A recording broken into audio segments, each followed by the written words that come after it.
میرے معزز ناظرین، السلام علیکم ورحمۃ اللہ وبرکاتہ۔ جیسا کہ آپ کے علم میں ہے کہ آصف رضا علوی ملعون ذاکر نے، جاہل ذاکر نے، جن کو اپنے مولوی بھی جاہل کہتے ہیں، اس نے سیدنا ابوبکر صدیق رضی اللہ عنہ کی شان میں بکواس کی۔ اور عموماً یہ ہوتا ہے کہ جب یہ بکواس کرتے ہیں تو ان کے اوپر ہوتا ہے کیس، تو یہاں تو پاگل بن جاتے ہیں کہ یہ پاگل ہے، یہاں پھر عجیب و غریب تعویلات کرتے ہیں اپنی باتوں کی، ٹھیک ہے۔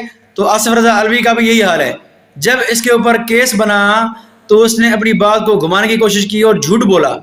وہ جھوٹ کیا بولا وہ آگے آپ کو دکھاتا ہوں میں کس طرح جھوٹ بولتا ہے یہ، اور اس کے جو ہے وہ جاہل مقلد، جو جاہل اس کو ماننے والے، وہ جو ہے وہ جمپ دے رہے ہیں کہ بھائی یہ دیکھو تم نے خیانت کر دی ہے، یہ کر دیا وہ کر دیا ہے۔ بہرحال تو اب سب سے پہلے تو آپ ذرا آصف علوی کی جو ڈنگ دیکھیں جو اس نے اس مجلس میں کی تھی، وہ ذرا آپ دیکھیں کیا کہہ رہا ہے وہ۔ لے جی، میں اسلام آباد میں جگر ہتھیلی پہ رکھ کے بات کرنے لگا ہوں۔ اتنا بڑا جگر چاہیے یہ باتیں ممبر پہ کرنے کے لیے؟ بی بی نے 40 آیتیں پڑھی ہیں دربار۔ تو ناظرین دیکھ لیا آپ نے کتنی بڑی بات کر رہا ہے کہ اسلام آباد میں بیٹھ کر میں بات کر رہا ہوں جگر ہتھیلی پہ رکھ کے۔ ہاں جی، کہاں گیا وہ تمہارا ڈنگ؟ یہ تمہارا ڈنگ کہاں گئی جگر ہتھیلی والی؟ اب تم کیوں توبہ کر رہے ہو؟ اب تم کیوں اپنی باتوں کی تعویلات بنا رہے ہو، تعویلات کر رہے ہو کہ میرا مطلب یہ تھا وہ تھا؟ اچھا، اب آپ اس جملے سے غور کریں کہ جگر ہتھیلی پہ رکھ کے اسلام آباد میں بات کر رہا ہوں۔ کیا یزید کو گالیاں دینے، لانتے کرنے کے لیے جگر چاہیے ہوتا ہے؟ ہر چوڑا چمار شیعہ کرتا ہے یزید پر لانتے، ہر چوڑا چمار شیعہ کرتا ہے، کوئی یہ نہیں کہتا کہ میں جگر چاہیے یزید کے خلاف بات کرنے کے لیے۔ یعنی یہ بات کر رہا ہے ایسے بندے کے خلاف جس پر ایف آئی آر کٹ سکتی ہے اس پر، یعنی ابوبکر صدیق رضی اللہ تعالیٰ عنہ کے خلاف بات کر رہا ہے، اسی لیے یہ کہہ رہا تھا کہ جگر چاہیے اسلام آباد میں بیٹھ کر بات کرنے کے لیے، ورنہ یزید کے خلاف بات کرنے کے لیے یہ عام ٹچے شیعہ بھی بکواس کرتے ہیں یزید پر، تو کوئی یہ نہیں کہتا کہ جگر چاہیے یزید پر بات کرنے کے لیے۔ یعنی یہ کسی بڑے بندے پر اعتراض کر رہا ہے، اسی لیے جگر کی بات کر رہا ہے۔ بہرحال اب ذرا آگے والا بیان سنیں اس کا، آگے کیا کہہ رہا ہے یہ۔ علی کو سب کچھ مانو، علی نہ مانو کچھ بھی نہیں مانو، بطول کو سب کچھ مانو فتق نہ مانو۔ ہاں تو ناظرین تو دیکھ لیا اس نے کیا بات کی ہے۔ اس نے یہ بات کی ہے کہ بطول کو نہ مانو، فتق کو نہ مانو۔ اب میں آپ سے سوال کرتا ہوں، آپ ماشاءاللہ سمجھدار لوگ ہیں، بطول کون ہے؟ سیدہ فاطمہ ہے، سیدہ زینب رضی اللہ تعالیٰ عنہ ہے، کون ہے؟ بطول سیدہ فاطمہ رضی اللہ تعالیٰ عنہ کا لقب ہے۔ اب فتق کون مانگنے گئی تھی؟ بطول مانگنے گئی تھی، سیدہ فاطمہ مانگنے گئی تھی، یا بی بی زینب یزید کے سامنے مانگنے گئی تھی؟ ہیں کیا تم ڈرامے بازی کر رہے ہو؟ ٹھیک ہے، اور ذرا آگے سنیں گے یہ آیتوں کی بات کر رہا ہے، کون سی آیتوں کی بات کر رہا ہے؟ بی بی نے ایک آیت بھی اپنی فضیلت کی نہیں پڑھی۔ بی بی انما یرید اللہ پڑھ سکتی تھی، بی بی سورہ کوثر پڑھ سکتی تھی، بی بی آیہ قدر پڑھ سکتی تھی، بی بی نے فضیلت والی آیتیں نہیں پڑھی، بی بی نے اپنے حق والی آیتیں پڑھی۔ آیتوں کا ذکر کر رہا ہے، قدر پڑھتے، کوثر پڑھتے، فلاں تطہیر پڑھتے، یہ کن کے بارے میں نازل ہوئی ہیں؟ آپ دیکھیں کہ کس طرح بہانے بازی کر رہا ہے۔ ابھی اس کی آگے کلپ دیکھیے ذرا کس طرح بہانے کر رہا ہے۔ میں نے آپ کو اس کی پہلی یہ کلپ سنائی تاکہ آپ سنیں کہ یہ بات کر رہا ہے سیدہ فاطمہ رضی اللہ تعالیٰ عنہ کی اور دربار صدیق کی بات کر رہا ہے، اور اس کے خلاف بکواس کی اس نے۔ اب ذرا اس کی وہ کلپ سنیں جہاں وہ بھیگی بلی بن گیا ہے اور یہ جھوٹ بول رہا ہے، وضاحتی بیان کے نام پہ جھوٹ بول رہا ہے۔ اب ذرا دیکھیں اس کی بھیگی بلی بننے والی کلپ۔ السلام علیکم۔ گزشتہ 4 محرم کی ایک مجلس اعضاء کے حوالے سے ایک سیاق و سباق سے ہٹا کے سوشل میڈیا پہ ایک ویڈیو کلپ وائرل کیا گیا ہے۔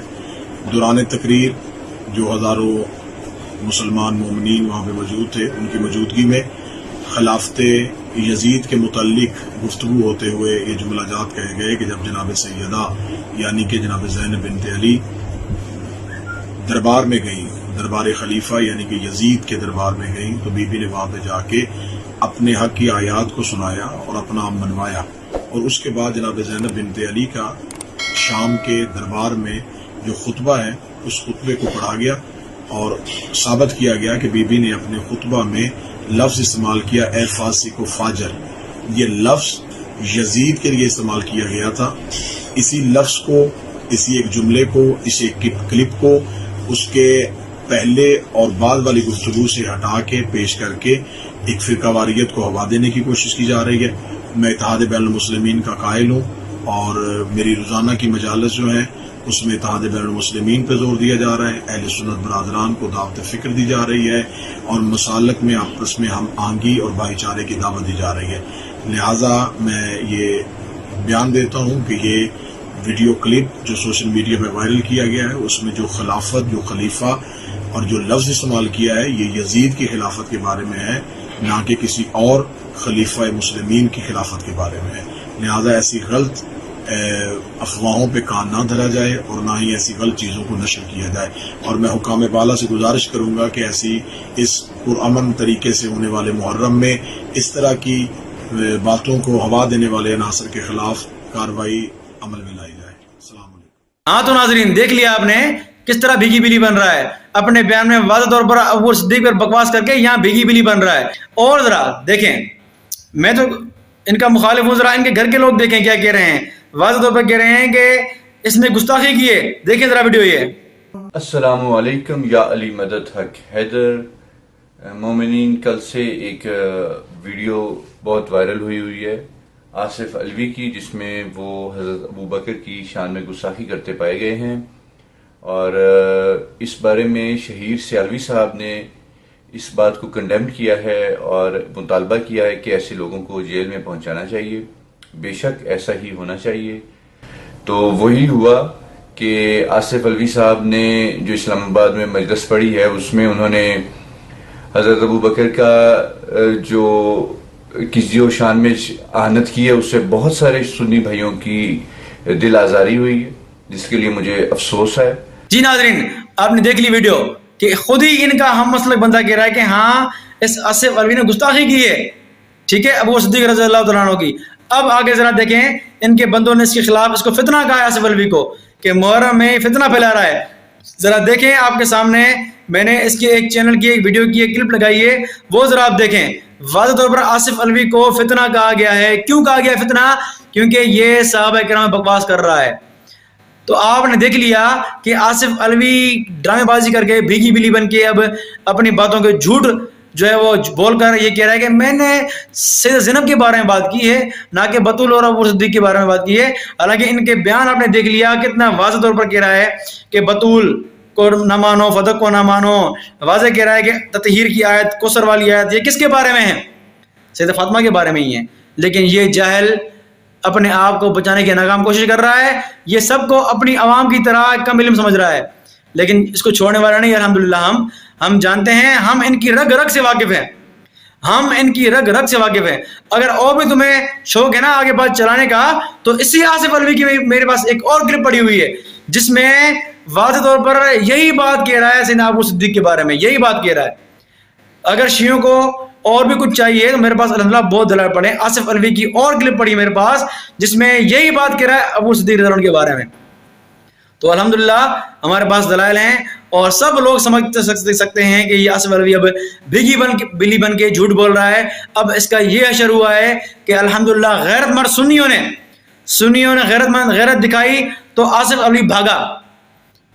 سنی عوام سے گزارش کروں گا کہ جہاں بھی کوئی ذاکر کتا بھونکے ابو صدیق پر، ان کی زبان کو اس طرح لگام دیں تاکہ یہ کتے آئندہ نہ بھونکے ابو صدیق رضی اللہ عنہ پر۔ یہ ہم جو زبان سخت استعمال کر رہے ہیں، اس لیے استعمال کر رہے ہیں کہ یہ بکواس کرتے صحابہ کرام پر۔ ایوری ایکشن ایز ری ایکشن، یہ آپ کے عمل کا رد عمل ہے۔ اگر آپ کو تکلیف ہو رہی ہے، ہماری بات سے تو ہونی چاہیے آپ کو تکلیف۔ اگر تم صحابہ کرام بھونکو گے تو تمہیں کتا بولیں گے ہم۔ بہرحال تو بات واضح ہے کہ گستاخ صحابہ سے کوئی نرمی نہیں ہے۔ اور بھیگی بلی آصف رضا علوی نے ویسے بڑی باتیں کر رہا تھا، جگرا ہے اسلام آباد میں، جگر ہتھیلی پر کے بول رہا ہوں، لیکن جب کیس ہوا تو اس نے پینترا بدل دیا۔ بہرحال اللہ سے دعا ہے کہ اللہ تعالیٰ ان کے جاہل مقلدوں کو سمجھ عطا فرمائے، اور ہم سنیوں کو غیرت عطا فرمائے، تاکہ ہم ہر دفعہ ہر میدان میں ان جیسے تبرائیوں کو ہم پکڑ کے اور کیس داخل کروائیں اور ان کو انجام تک پہنچائیں، تاکہ آئندہ کوئی ذاکر بکواس کرنے کی ہمت نہ کرے۔ وآخر دعوانا الحمدللہ رب العالمین۔